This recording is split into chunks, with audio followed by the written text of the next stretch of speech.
Wait, did he show up on the first try? Well, I had a meeting with him behind the shed. Oh, again. All right.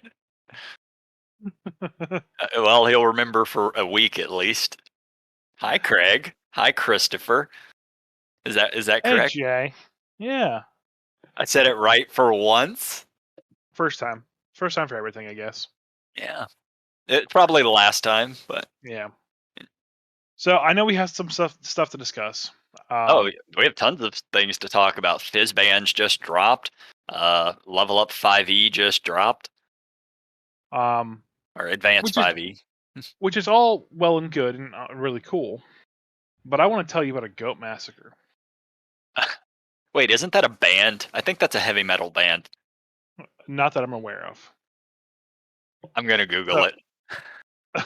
so I ran the Halloween Layers Night for Adventures League, and it was called uh, Oh, I'm sorry. That's Goat Hill Massacre. Goat Hill Massacre. All Yeah. right. So you ran a It was one. called it was called the Fuzzy Tail Farm and the Frightful Candy Goat Massacre. Okay, I'm on board. I like this.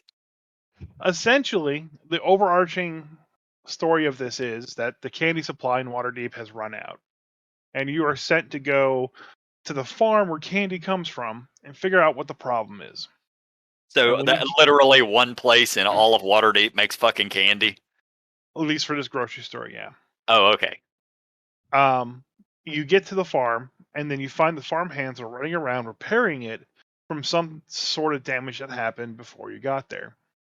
Um, part of that is that these farm hands are picking up pieces of goats and returning them to the barn so they can be melded back together.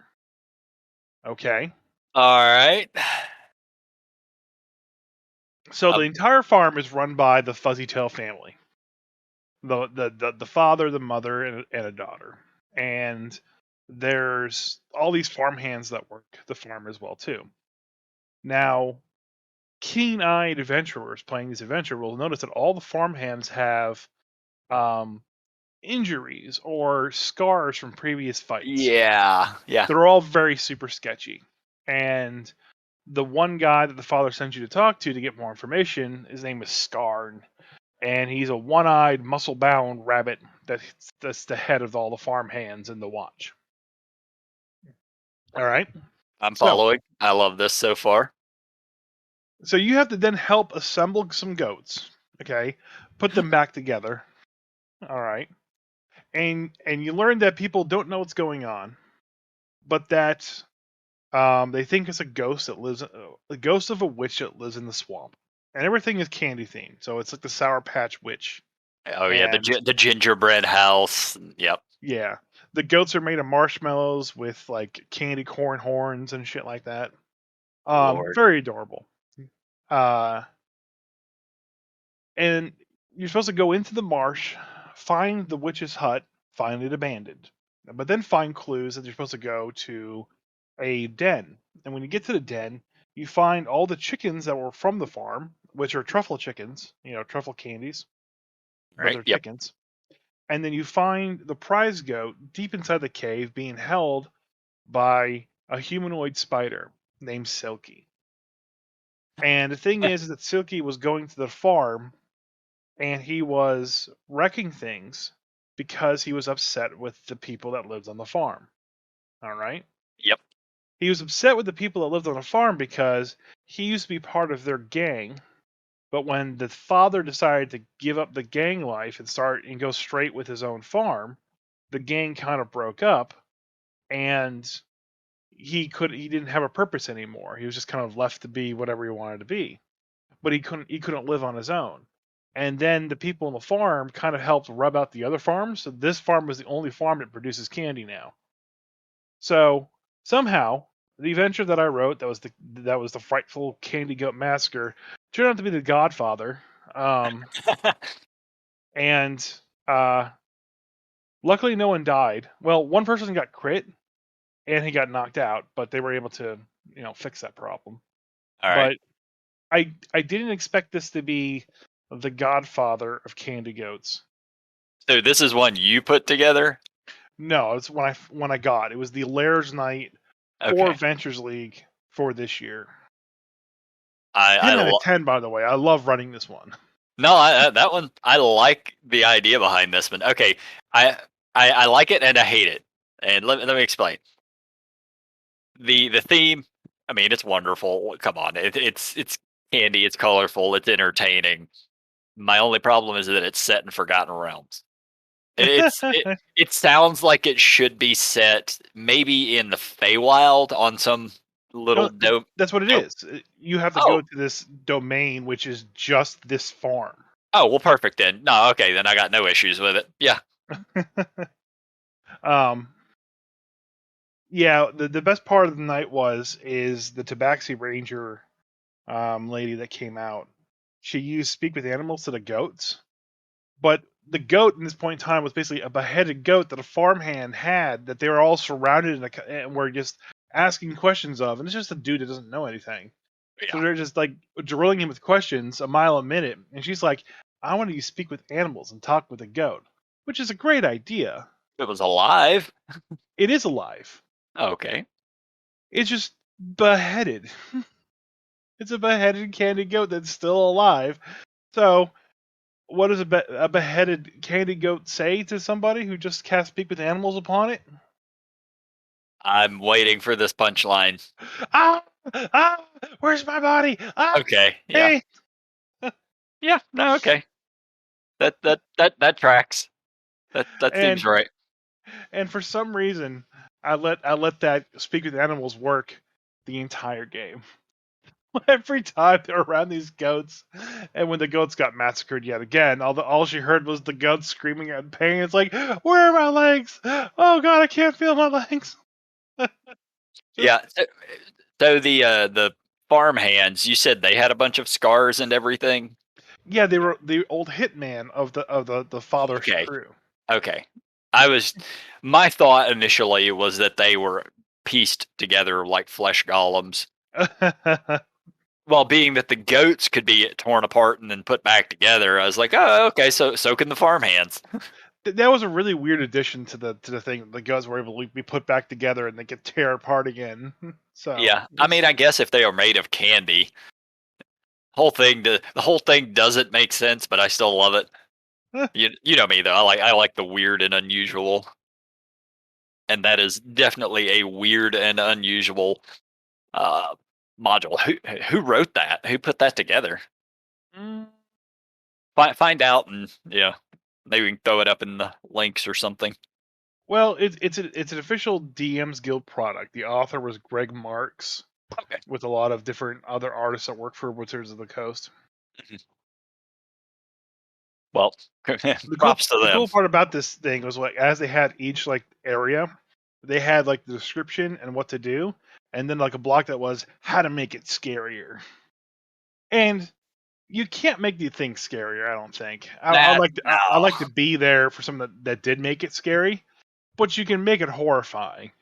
And Yeah. having beheaded goats scream, "Oh my god, I'm in pain! Help! Yeah, Oh my but god!"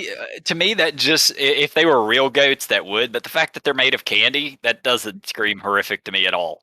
It just doesn't. The whole like the minute you tell me we're going to a candy farm, I'm like, oh, so this is not a serious one shot. You know, it's not Fair that I enough. would. Yeah, it goes back to what you were talking about fairly recently with setting the theme with Hmm. because you were talking about with Ravenloft that for one night you could do it, but doing it as a continual thing, it seems like it'd be very difficult. Hmm. Yeah, and this is it's a candy themed one shot. That is the tone of it. It's God, what's the stupid little the My Little Pony, like that's what it reminds me of. You know. Yeah. The best part is like if you completed the adventure, you were given a magic item at the end of it. Okay. I'm trying to find it here. Duh.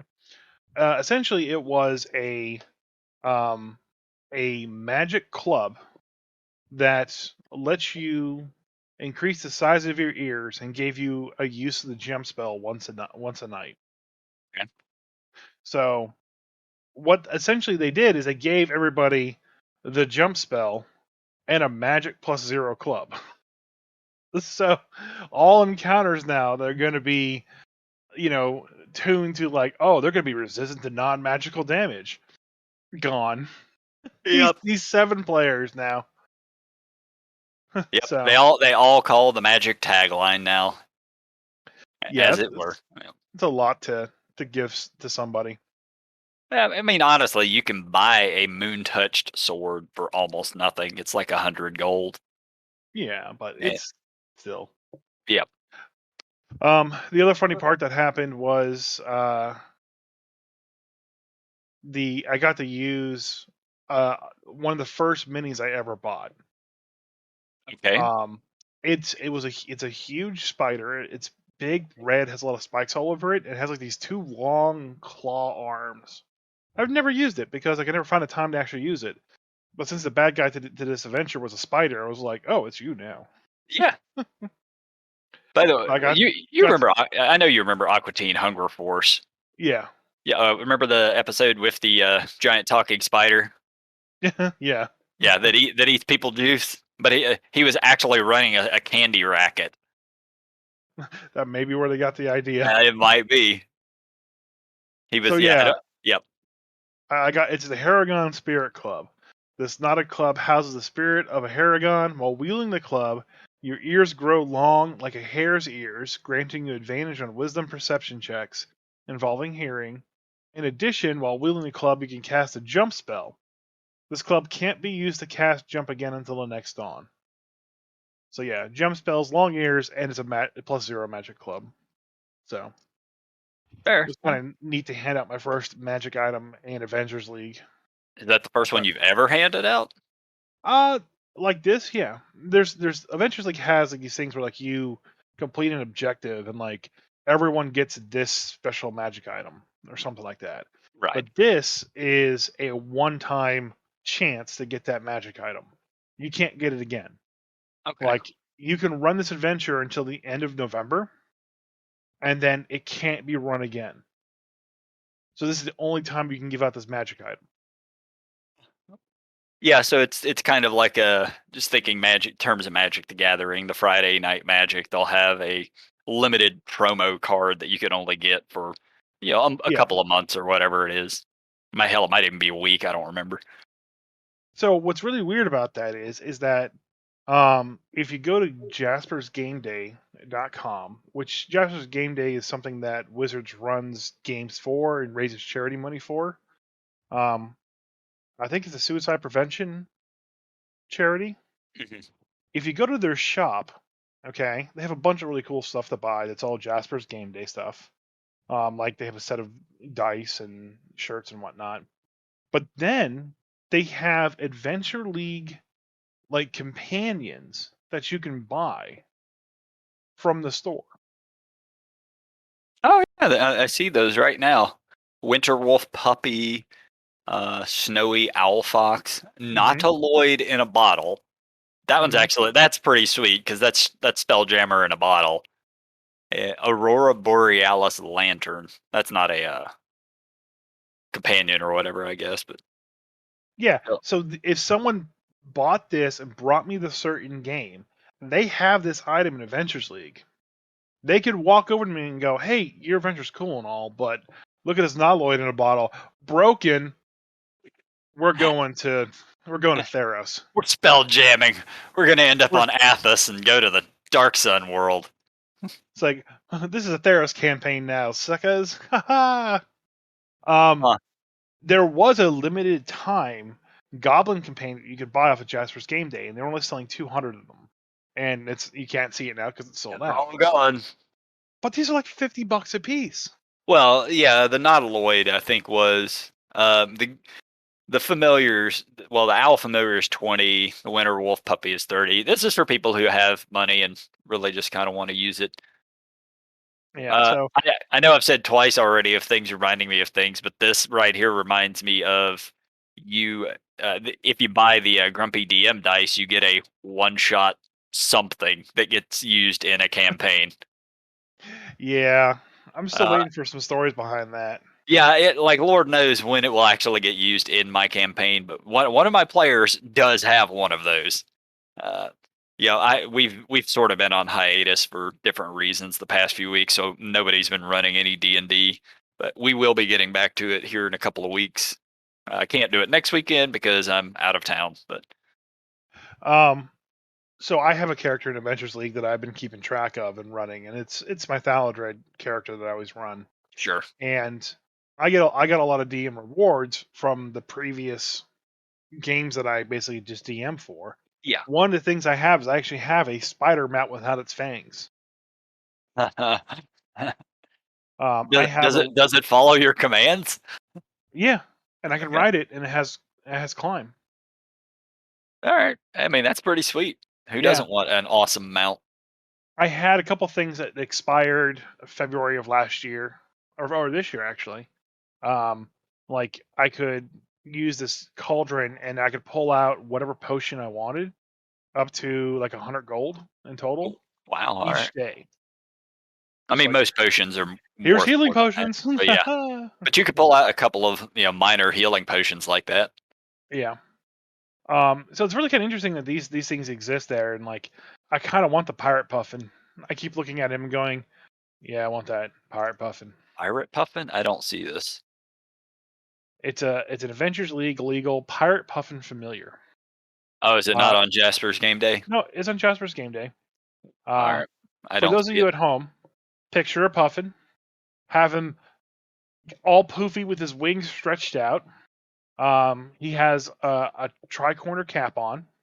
He's got an eye patch over both eyes.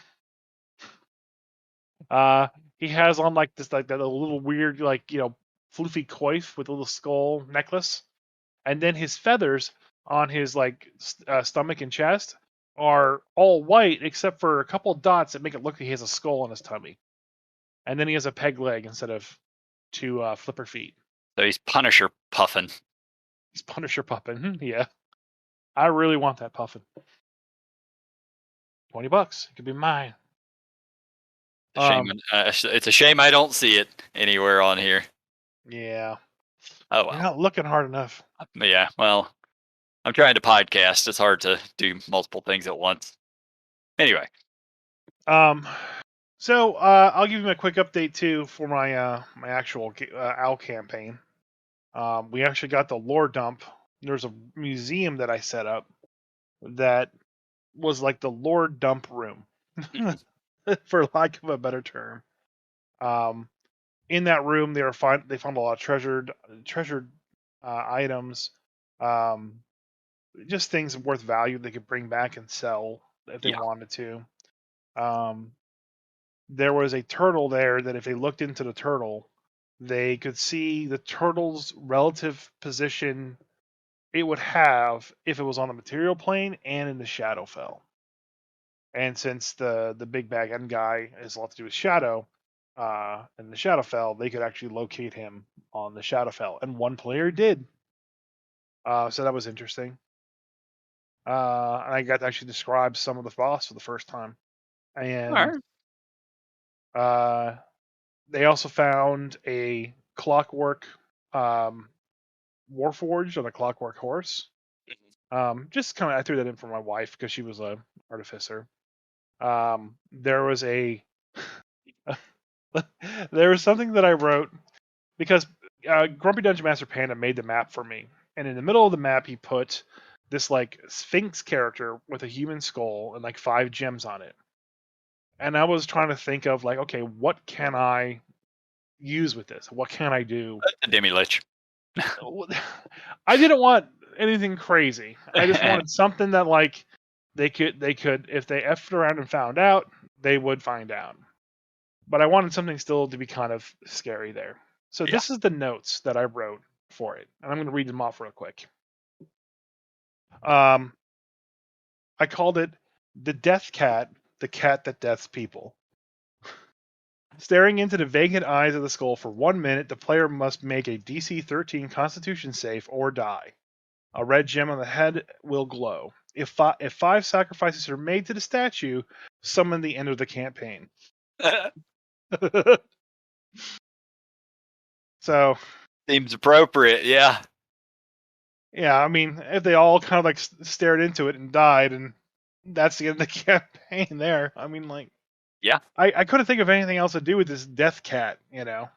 I mean, yeah. Even if they never find out anything about it, you have that info.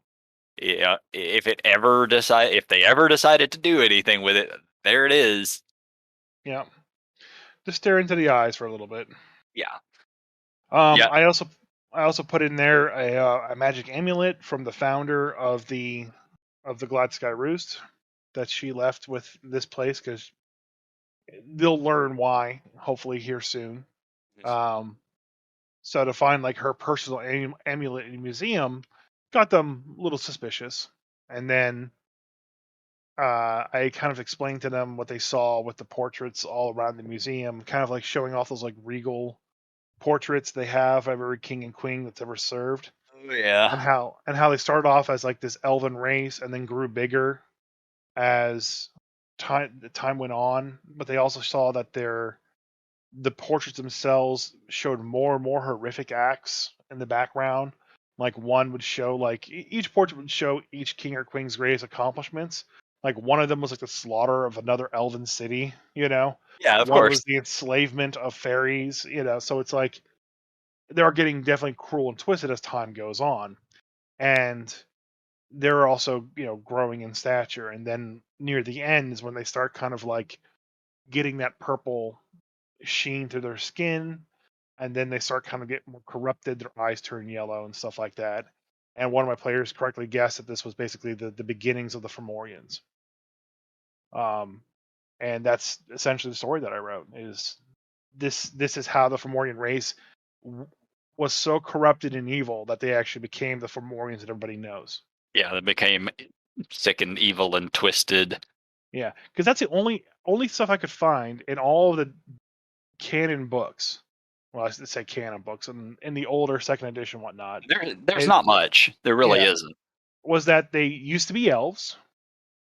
They were evil and bad, and through that, they got corrupted and became giant purple killing machines. Yeah. I don't even think there's actual real detailed information on how the Dark Elves became what they are. Other than there was a war between that faction of elves and the other faction of elves, and they got drove underground, and then they sort of morphed and twisted from living underground around radiated areas and such. Yeah. But There yeah, was there was one other thing that happened is like so they when they left the museum they actually went into the queen's chamber, and that's where they saw the last queen from the portrait sitting on her chair just oh, drinking wine. all right, So they fought her. It was a pretty cool fight. I came up with an idea of using firewall and delayed fireball as like a single spell. She would cast like a ring of fire around everybody, yep, and then um, when her turn came back around, she would detonate it as a bonus action. all Um, right, so you could either take the 8d6 by running through the wall, or you could just save and hope the 12d6 doesn't kill you when it comes back around. yeah. Numerically, you're obviously better off running through the wall, Yeah, but the first time it happens, they might not know it's going to happen. yeah. I didn't get to use a couple things where like the emerald golems that she summons. I didn't get to use them too much, but their whole purpose is basically like grapple you and hold you in the wall of fire. Oh, that's just rude. Yeah. So not only do you take like the constant damage from that, but then it explodes. Right. Yeah, that would be what 20d6 that they've taken. Not what level are they? Sixth, seventh? 6. Yep. Yeah, you're not going to survive 20d6. Uh, Um if you successfully save, you could. yeah. That is kind of what happened. It was a low DC. It was 16, so it wasn't too crazy. That's not that low at that level. That's not Maybe. that low. 50, I think 14 is sort of the average at that level. 14, maybe Okay. 15. So it's a slightly higher DC. Mind you, it's still easily doable. It's not Yeah. a ridiculous DC by any means. It's just a little more difficult than average. They did well. They beat her up. They killed her. she hates owls. They didn't Mhm. really kind of like I forgot to kind of like drop more lore during that fight to them, like I wanted to. But she That kept does me insulting the all the fucking owls. time. Yeah, she kept insulting the owls every time they tried to hit her. And she focused the owls down first. She doesn't like the owlkin. Yeah. Um, so the first person that was actually like to do good damage to her was my wife, who's still playing her owl. So my character runs over, she teleports over there, just lays the smackdown on Jinx and takes her out. And I did the thing that all players hate to have happen to them, and all DMs regret doing unless they're Attack horrible, them when horrible, they're horrible down. people. No, I counterspelled the healing spell. Oh no, I don't. I have no qualms doing that shit. I did it twice. Yeah, I have no qualms counterspelling a healing spell whatsoever. Yeah, the cleric was like, okay, I'm gonna use my big heal. Nope, counterspell. Womp And he's like, womp womp. all right, if that's how it's gonna be. And then he's like, all right, I'm gonna use a third level heal to bring up Jinx. No, you're not. No, you're not. But everyone else was like, cool. She used a reaction for counterspell. Punch her real hard now. She can't cast shield. Yeah, yeah, that's a thing. Although, yeah, I don't know. With some of the new monsters, that might not be a thing. I'm not sure. I was reading. I was flipping through Fizban's briefly, and I think there was things in here that could shield as an ability, but it probably was done as Well, a reaction. I don't remember. that's how they're going with monsters from Yeah, now on. I know. Which, yeah, we've talked. We've been over it enough. Yeah.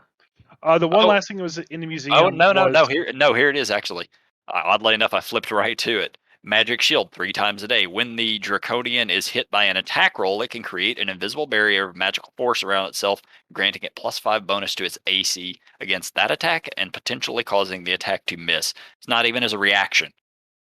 jeez. Yeah. Oh no, oh got him. Once again, Jay can't read. Right above it, it titles reaction. It's actually its own. Reaction section. It doesn't say reaction in that text. It Yeah. actually just has it as its own category. So Yeah. There was one other thing in the museum, which was a huge crystal, and inside there was like a little sleeping humanoid woman. Um, Essentially, it was someone cast the level 9 imprisonment spell, did minimus containment on this person, but somehow modified the spell so that it was still large. And so instead of being a tiny object, it was a large object. okay, So she's in there sleeping. So they're kind of like, well, should we try to break it? Should we get her out? What should we do? And the cleric's like, oh, I can dispel magic. Dispel magic. Cool. That breaks the barrier. Minutes containment's gone. Um, but here's the thing. Old Feywild rules is like when you leave the Feywild, time catches up with you. Like so you could go into Feywild and reality passes like 30 minutes, but you spend 1400 years in the Feywild, or the opposite could happen where like yeah, 1400 years goes by in the real world and you're in the Feywild for 30 minutes. So the second you leave, time catches up with you and you just deteriorate and die. That's what happened to her. Is yeah, she basically the prison broke, the spell that was keeping her alive and everything all was also dispelled with that. And she had a couple moments before she kind of like just decayed and dusted out of existence. yeah. We ran into that during the Maw campaign. I guess it was last year when we were playing in it, because Hmm. we found this old lab, and there were several people in that lab basically on a bed hooked up to devices or whatever, and I was able to make a high enough roll to determine that these people, they're basically in stasis. They're just Hmm. sleeping forever and will never wake up. And if we wake them up, then immediately all of that time that they've been asleep will catch up to them. So we had to make the decision of wake them up or leave them. Obviously, we left them because they were fine. They're just sleeping. They'll sleep forever. And if Yeah, we wake, I felt kind of bad putting that in like retrospect because like my wife was very sad that it happened and the that's player's like, perfect. well shit, we shouldn't have done that. But I'm like, it's That's what you want. You got to get that emotion out of the players, man. yeah, I guess. No, It no, just felt that's what weird. it is. It's storytelling. You want to get an emotional reaction from your players. Yeah, but could I have done something better in that scene to basically not let them kill somebody and feel sad about it? Maybe allow an Arcana check to determine that would happen. Yeah, no one did try that.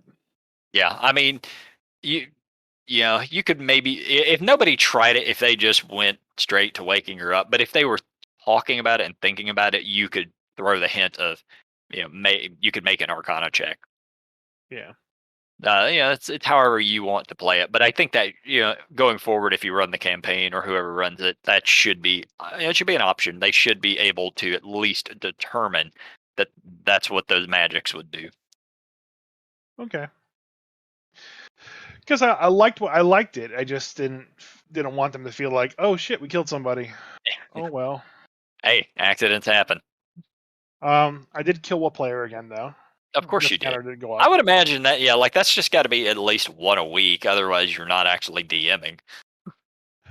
This one was basically there was a broken, destroyed library, Mhm. and the players basically were running to this room because they cast spirit guardians at the end of the last battle.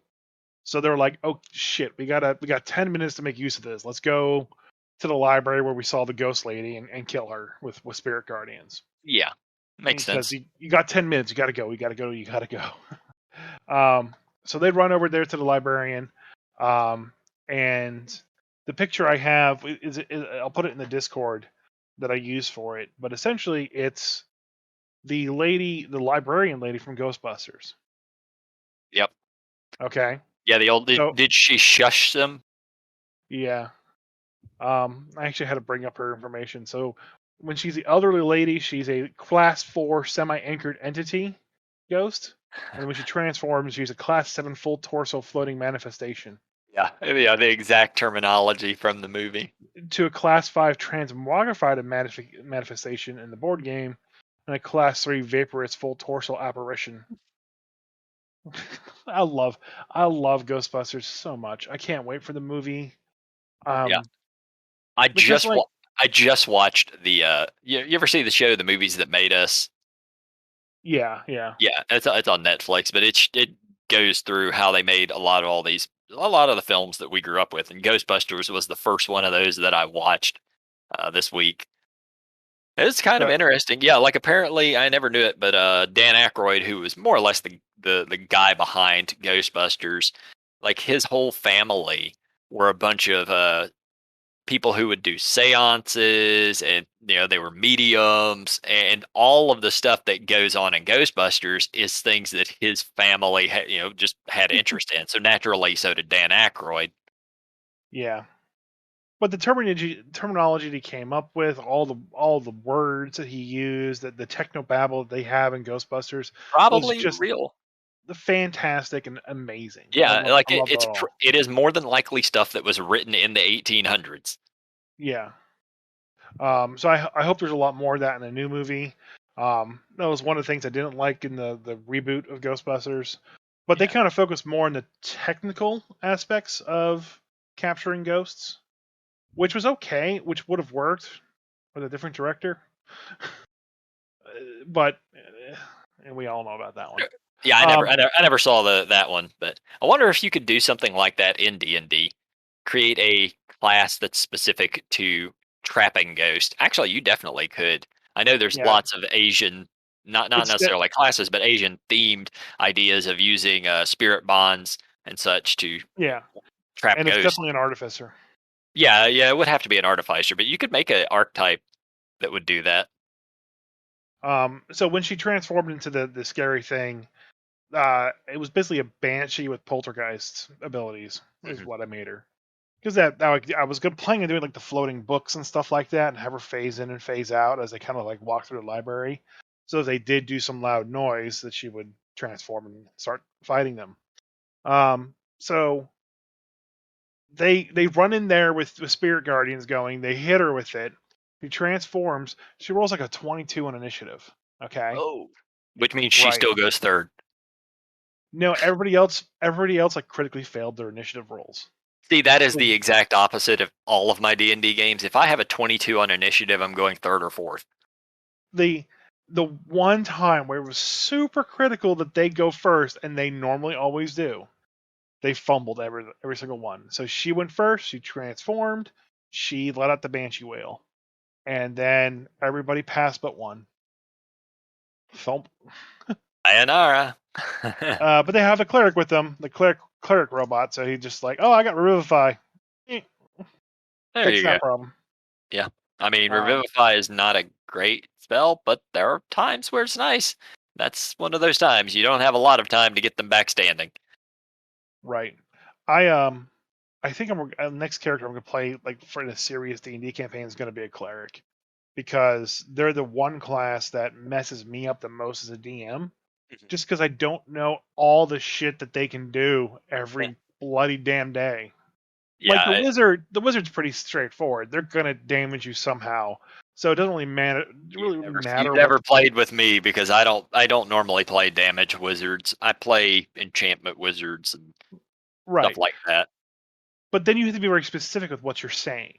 Okay, but the clerics, I found out like they all have like damaging things, but have all these like caveats to them that like, oh, I'm casting Twilight Sanctuary and it changes the mechanics of this entire fight this way.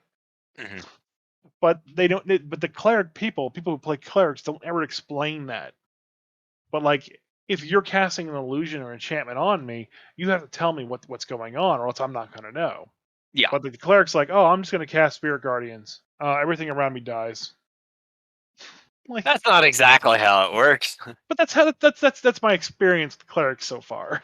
Yeah. Okay.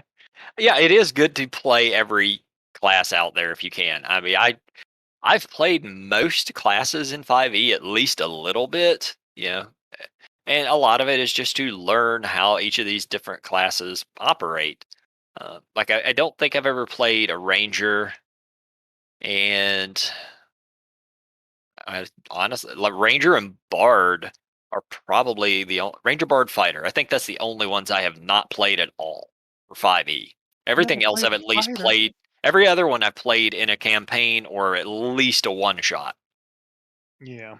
Yeah, I don't play fighters. It's not my jam because they do one thing. Well, they have a couple options to do other things. I could either shoot you with a bow or I can hit you with a weapon. It's not me. And I say that, but I played barbarian. I did play a barbarian for a while, and that's literally all they do too, minus the shooting you with a bow. Fair enough. Well, that's all the updates I have. It was a good game. I'm looking forward to finalizing it. I'm still working on Dread. I'm trying to get it out this month, and it's already 7th, and I haven't made any progress. Well, yeah, things like that. It is on your own schedule. You don't have anyone hounding you, so they will get done when they get done, and Yeah, you but can. if I have a schedule, it works so much better. I know. I'm aware of how it works. But you telling yourself that this is your deadline, it's still not an absolute. If you have somebody hovering over you saying, "I need this by this date," that's a little different. Makes you more likely to finish it on time. Yeah, fair enough. Me, I No, don't. I don't like deadlines. I don't deal well with the deadlines. I love deadlines. I mean, I'm ADD, so if I have a deadline, by God, it'll get done. But it probably won't get started until the day of the deadline. Yeah. It worked for me in college. It worked for me in college too. Like I knew I could figure out how long it's going to take me to do something rather quickly, and then I would start and work over the course of however over a few days and get it all done. Hey guys, Chris here, hopping in the middle of the podcast to give you all of our announcements. Be sure to watch our live stream every Saturday at Twitch, twitch.tv/Grumpy Dungeon Masters at 8 p.m. Make sure to visit our website, grumpydungeonmasters.com, and order yourself one of our gift packs of Grumpy Dungeon Master dice. Follow us on Facebook at facebook.com/Grumpy Dungeon Masters. And be sure to follow us on Twitter at Grumpy DMs on Twitter. Be sure to check out our new buddies, Fade Awakens, on YouTube at youtube.com/Fade Awakens. And also be sure to tune in every Friday at 4 p.m. when they released their new live play D&D session of their homebrew campaign. As always, be sure to check out Synergy Gamers at synergy-gamers.com. Use code word grumpy for 5% off any online order. Anything else to add, Jay? Nope, just over here dancing on TikTok. All right. So I know you got a Kickstarter and you got a bunch of books, and I know you want to talk about it. So let's talk about it. Honestly, there's so much to talk about in the level up advanced Dungeons and Dragons. I don't even want to start talking about it because I'm serious. It is 6 podcasts worth of stuff.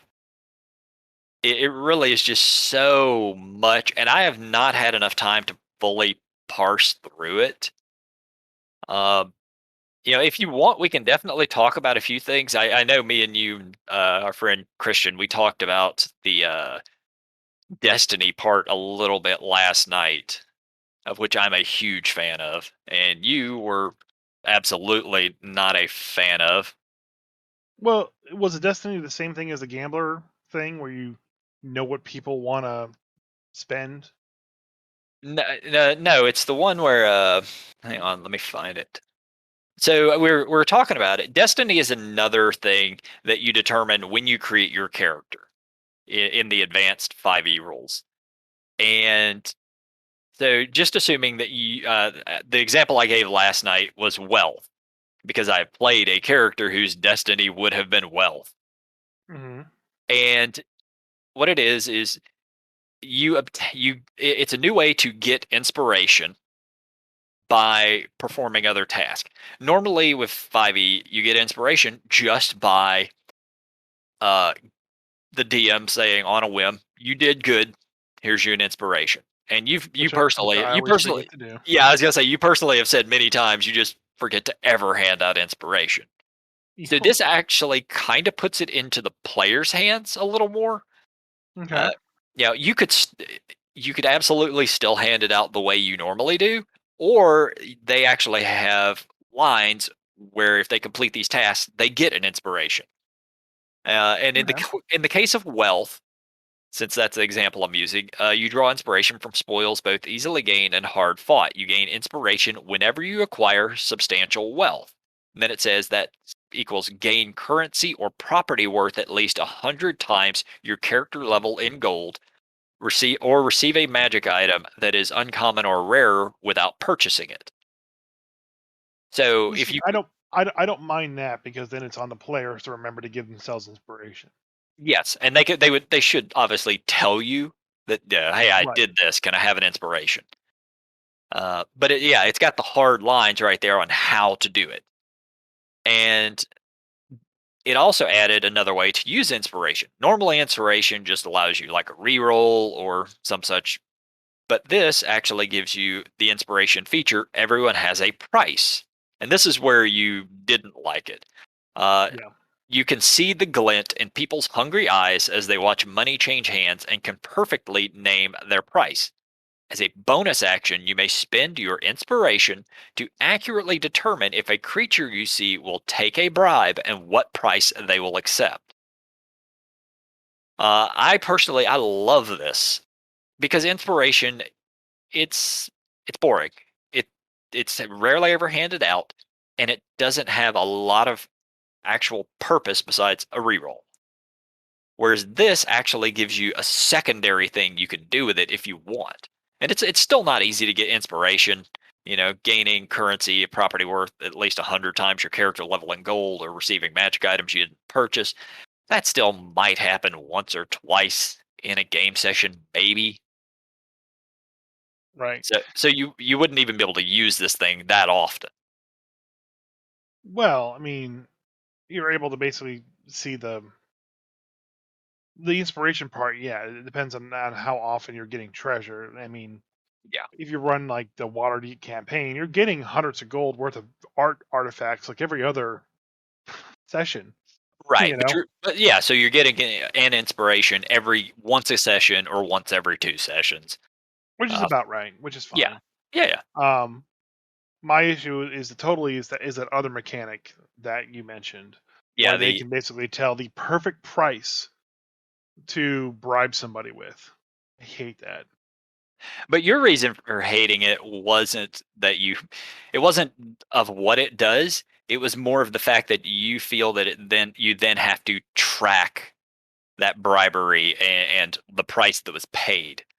Whereas Yeah. because we were taught, it sort of led us into the conversation of different dungeon mastering types. I am absolutely just a freewheeling, let's just roll with it, and I'm going to make shit up on the fly. Whereas you actually, I didn't realize you did this, but you write down everything. So like my example for this would be, let's say I'm running my owl campaign, Hmm. okay, and someone uses this ability on the business owl that I have in Glidesky Roost. Yeah. Okay. Now they know to pinpoint the exact amount of gold to bribe him at any time. See, I would disagree as a DM. I don't think Now, it's at any time. It's at that time. If you hand him 100 gold, if that was his bribery price at the moment, the next time he might want double that because he knows you've got that much. and that type of world building I want to control. Hmm. And because I want to control that type of world building, okay, I can't just have the players willy-nilly making that shit up as they want. Now, I understand the players are part of the story, they're telling their story. But now I, as a DM, now have to go out to every single character that I've made and figure out the bribery point for all of them. And that's just too much extra work for an extra skill that's out there. I'm not trying to come across as sounding lazy or anything like that at all, which I am, but it's I spent hours writing down the character traits, and now I got to include in here's their bribery point, here's this point for them, here's how often they'll get scared, and instead of having it just be based upon the stats that I gave them when I created them. I Yes. wouldn't be that upset if the skill forced me into that. Like, oh, you can use your inspiration to bribe them, and they'll accept 100 gold times their charisma modifier in this particular instance. So something along those lines that mechanically took it out of my hands and said, hey, this was an effect that you just placed upon them, like a charming effect almost, and got this to happen. But no, they wrote it like, hey, at this moment, you can now tell what this person will be bribed with. And that's a knowledge that the DM didn't create, didn't write down. And yeah, you can come up with a value off the top of your head. Oh, this is a city guard, 50 gold, 25 gold. Who cares? I mean, honestly, Just a city gold would probably take 7 gold because that's a week's right, worth of pay. right. So I mean, like that stuff is easy. I can figure that out off the top of my head. I don't need to record that or write that down. But it's not going to be. It could be used on that, but it's going to be used on a big NPC. So when they use Not it, necessarily. I can't tell you how many times in the previous campaign, the Hobtown campaign, where my players would just bribe anybody and everybody. There was one situation where they were trying to get into Lower Hobtown, into an area they absolutely were not supposed to be at, and they came right? across 2 guards in a hallway that they couldn't just walk past, and they just dropped. They were trying to figure out how much they would accept for a bribe, and then one of the players just dropped 1,000 gold on them. Mind you, Right. he was an idiot for doing that. He didn't have but like 1,200. So, but That's a very Thalgrid thing to do. yeah, naturally, it was a very noodle thing to happen because that's what that character does. He's done it multiple times since then too. I actually got a story about that. It's actually kind of funny, but Uh, like when it comes to Town Guard, like I'm fine with that. That ability working then and me coming up with the value off the top of my head, that's fine. My problem is that it could be used on an NPC, and now you're dictating how this NPC now will take a bribe, but it also and does I don't like that. yeah, it does very much say, you can see if they will take a bribe and what price they will accept. So that Yeah, doesn't but mean they but will if I take that bribe. but if I don't take the bribe, okay, now of establishing that they are not bribable. It's no matter what the answer is, you're now dictating how I wrote my NPCs, Yeah, and I but don't like it that. see, I don't agree with that because it's also a temporary thing. Maybe they are not bribable at the moment. Maybe something changes their mind. Maybe you could then come in there with some sort of an intimidation role to scare them into maybe taking a bribe. Yeah, But that's at more that character story building that I have to now yeah, account but for and I mean, do. NPCs have to be fluid. They have to be malleable and changeable. If they are locked in Yeah. 100%, then they're not realistic. No, but what I'm saying is now I have to spend all of my time going through this stupid book, finding all these tiny caveats of like, oh, with this skill, you can influence NPCs to like cheese. Well, fuck, now they gotta like cheese. You know, like I don't want to do that. I don't. They keep saying this level up system is not making things less complicated, or it's supposed to add depth, not making it less complicated. But all I keep hearing about is how much more complicated it's making things. See, I don't feel any of this is more complicated. I just don't. Because The now I have to count for the bribery points. Like when will they take a bribe? Yeah, How will they take a and bribe? What it kind of is bribe will they take? And that's just shit that I don't have. yeah, it And I is what can't include that in a campaign that I'm writing and selling to people. it is what well, yeah, but anybody who's running your campaign, they're going to adjust it for how their DMing style is. Right. You can write anything and everything you want about your uh merchant NPC, but when I'm running it, I don't really care what you've written. I'm going to read his basics and then I can adjust however I need depending on what my players do. Right. And I get that, and that's their prerogative. But now having to have to go back and account for, okay, well, these skills exist. Okay, like intimidating an owl. Okay, Mhm. if you're intimidating my business owl, that's a straightforward formula in the book on how that happens. Okay, it's in the DMG on how that works. Yeah. This is not. Okay, and Yes. that's my biggest problem with it. If it was a formula that I could follow, all right, I would feel more comfortable with it. But because it's this open-ended statement, okay, that just makes it crazy. Like, oh, now you know. You're adding backstory to my character, not applying a formula to it to make it happen. Yeah, and this is also the thing that we did mention last night during that same conversation. We are just really rehashing the same conversation apparently, Yeah, I but know. it is the difference in DM styles, and I really do think it's a difference of when people started because the early editions, man, they did not have rules for all this stuff. There was no formula for any of this crap. There's So always been a formula for intimidation checks No, and charming there was a checks. formula for intimidation, but bribery and things like that, there was no formula for that. You know, there never has been. So it's just a matter of you as a DM having to come up with this stuff. So if I was buying an advanced version of D&D and it had bribery in it, I would expect to know the formula that works for the bribery. Yeah, but there is no formula.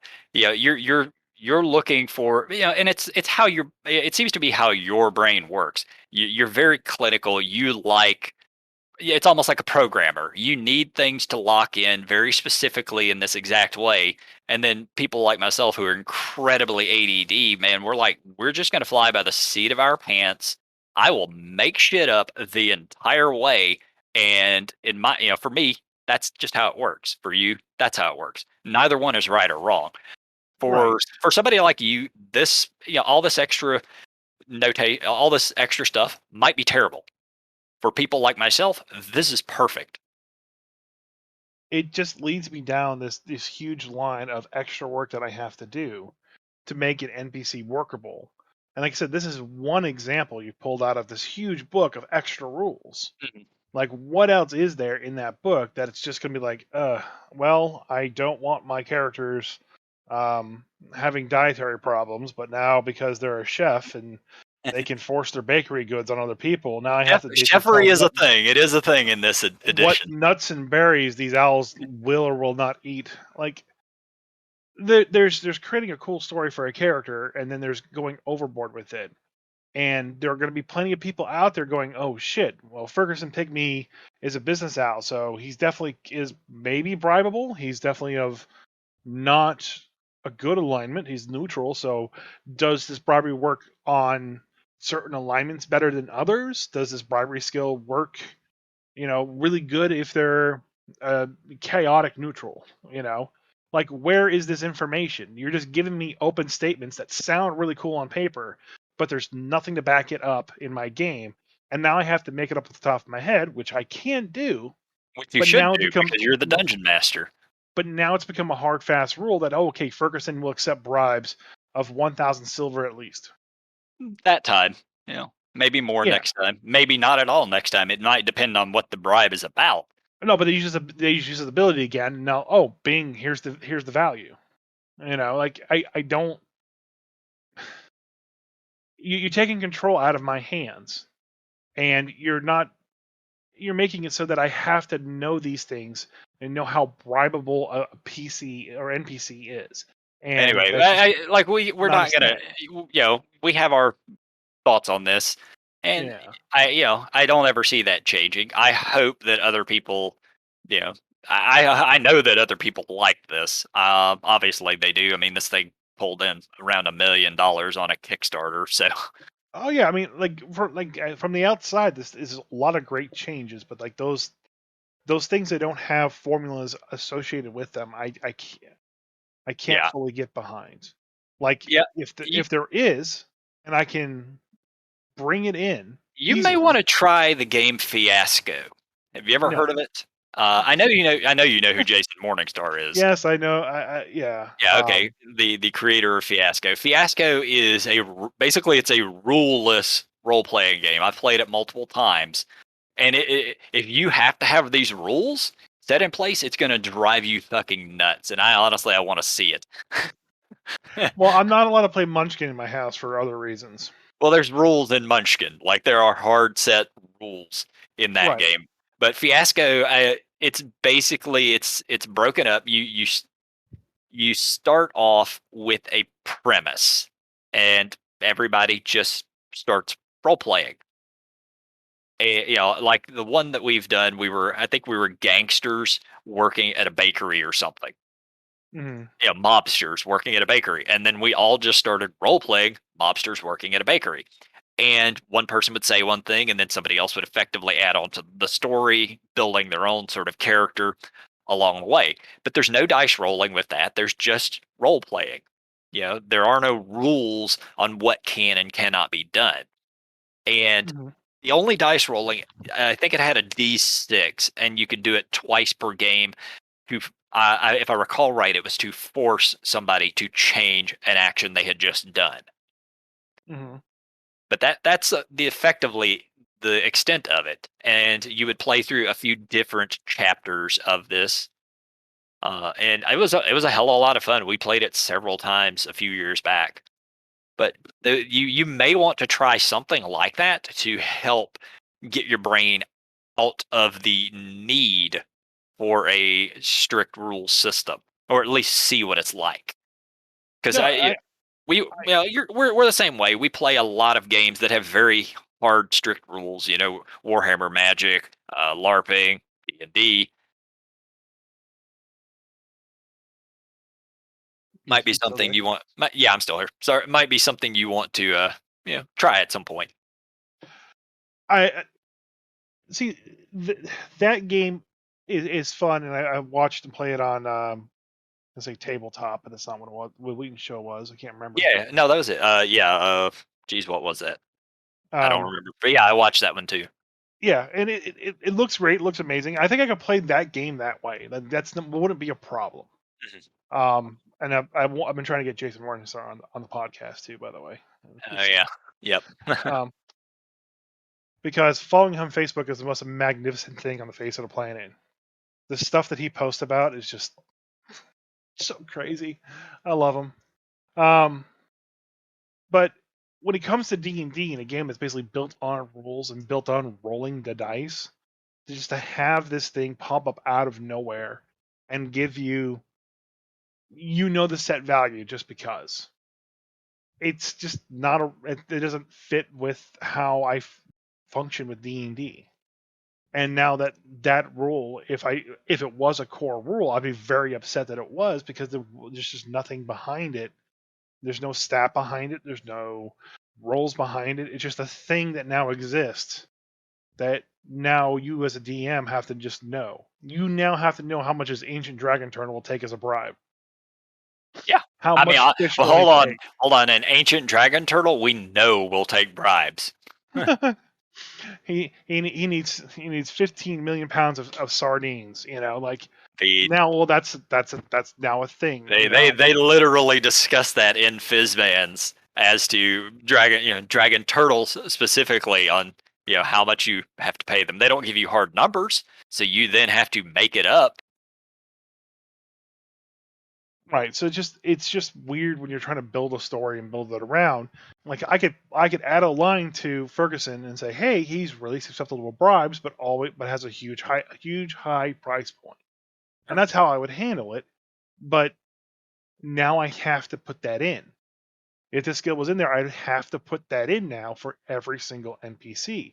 Well, I when don't think somebody so. else picks up the book and tries to play it, they have to know, okay, well, how much can Ferguson Pygmy take as a bribe? How much would Ballast the librarian take as a bribe? Should probably be bribed with a with a mouse and a cookie. You know, it's like so.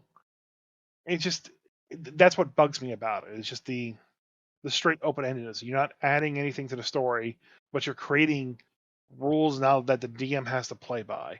It's the same scenario with like the guy that told the story where his players went back in time and Oh they were in the yeah, same and the city mountain. where the Yep. mountain was there, and the players are like, "Oh, I can't wait to see what the mountain is." And like, well, shit. Now Well, the wait, thing is basically establishing. have you never had that happen? Yeah, it has happened to me, and I hated when it's happened. I hate it when I stumble. Oh, I love it. I hate it when I stumble in a story and mess up.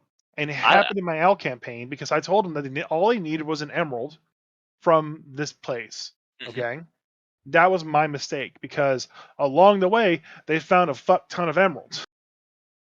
But none of the emeralds are the emeralds that I needed them to actually go get. So now I have to go back and change it to be I need it to be a uncut raw emerald. That see that you're doing it. You're thinking of it in the context, and the emerald thing specifically. You're thinking of it in the context of you're writing a campaign to therefore sell on DM's Guild at some point.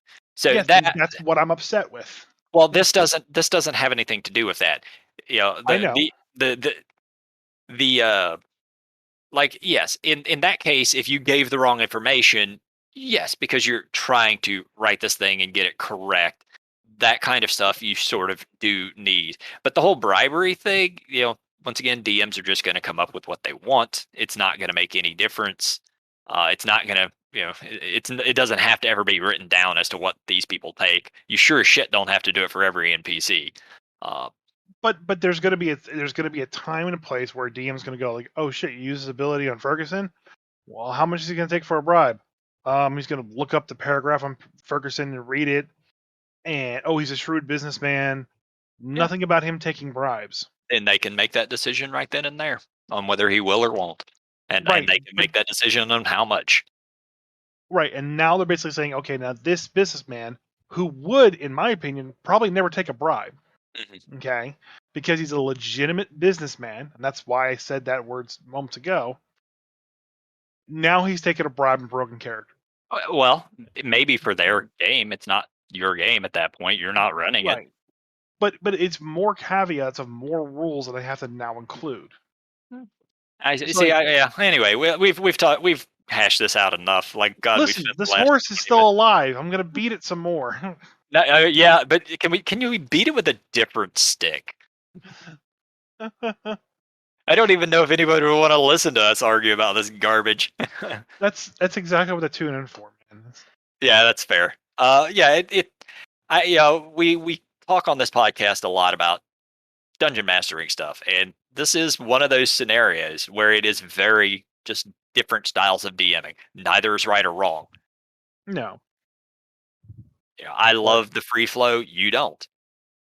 It doesn't mean either is incorrect. And honestly, that is what it's about. Find your dungeon mastering style and roll with it. If you don't like these rules, don't use them.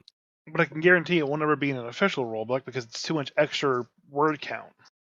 Yeah, it's a lot of extra typing they would have to do, and they're not about that.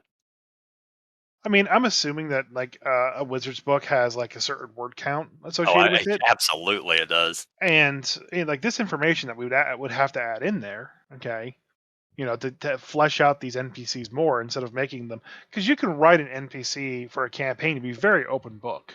Hmm. Like in Icewind Dale, the speaker of Kara Koenig is a white dragonborn Yep, who's a drunkard. drunkard. Yeah, Yeah, that's like the only information you know of it, but that's enough.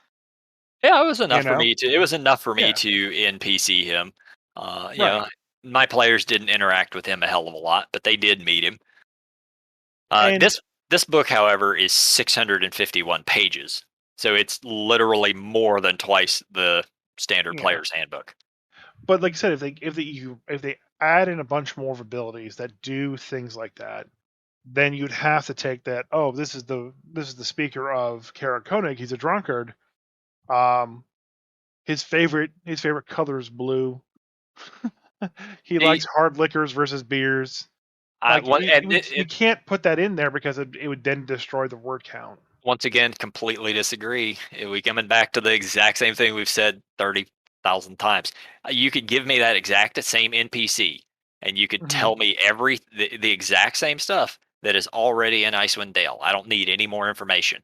I as a DM am going to determine when I have to what he will accept. Yeah, but so what happens later though? What happens When later, it will determine what has happened. when they wrote the very specific thing that he's a drunkard, and you decided not to make him a drunkard, where he basically gets drunk and passes out and misses a critical event, and because that plot point that they wrote there that you decided to X, now you have to come up with a new idea Yeah, of why he wasn't there. I do it all the time. And it If just sounds like too much extra work to me. It's not extra work. It's literally just me rolling with it and making things up as I go. Always have, always will. I mean, you were on my Shadowmoor plot team. You should know this. Yeah, and you should know that I came there prepared with 6 stories, I know at that's what least a I know that's why you were my second, because I needed somebody who was like that to fill in where I can't. So it works great that way. here's the entire story broken down per month, and by the way, we cut half of this out, doesn't matter. Yep. Like, so I mean, but that's how I operate. I have to have that stuff in front of me, because without knowing what the major tentpoles are to go through, and the Yeah, filler in between. probably why we podcast well, because we are very different in that thought process. Yeah. But Alright. I want to. I still have to go pick up the PDF. I did buy the hardcover monster manual because the amount of extra data that they have and extra information that they wrote in the monster manual, I really love that. Yes, You there's know, tons of it. It's really good. to say, hey, these imps have these objects on them at all times, and they drop this. And this is what the area looks like around where they are. Like that will help me create better, more And engaging, more thematic areas. yeah, and even for myself, who is very free flowing on this, I do like having that information there. Like I'm sitting here looking at the green dragon in the monstrous menagerie from the advanced D&D level up thing, and like it has legends and lore. So depending on what kind of a history or nature check you roll, it will tell you. If you get a DC 10, green dragons breathe poisonous gas. DC 15, green They're dragons. green. Yeah, well, most DC 15, most green dragons are cunning liars that can charm you with their gaze and their deceptive words. And then a DC 20, many green dragons have networks of spies and are secret political players. This is just information that has never existed in any of Yeah. the other D&D books. but has been a core focus of what the green dragon is. Mhm. Yep. Like it would be, they had this information, I'm sure, throughout the other books, the Draconomicon and things like that, but it was never if you get this DC, you get this piece of information. They've never had it broken down like that. Um, the 4E Monster Manual did in some regards, and some locations. Mhm. Like the Duragar, for example, being that they were all of Asmodeus, there was a couple lore checks you could make, and it had sections in there where it outlined Okay. what information you would know, but that adds to the word count, so that's why they've taken it out. Right. So we'll get this secondary publication that's 600 plus pages, and And that's why they have flame quills. so anyway, Durgar have flame quills. You can't change my mind. God, it's so stupid. Panda or Bruce, one of you guys, sing us out. Bye, Craig. So long. The grumpiness has been your friend. Now go and spread anger through D&D. No, don't do that. Be happy, be friendly, be awesome, but maintain the boiling hate that inside your heart. I don't know, buddy. I'm rambling at this point. Shut me up and end this podcast.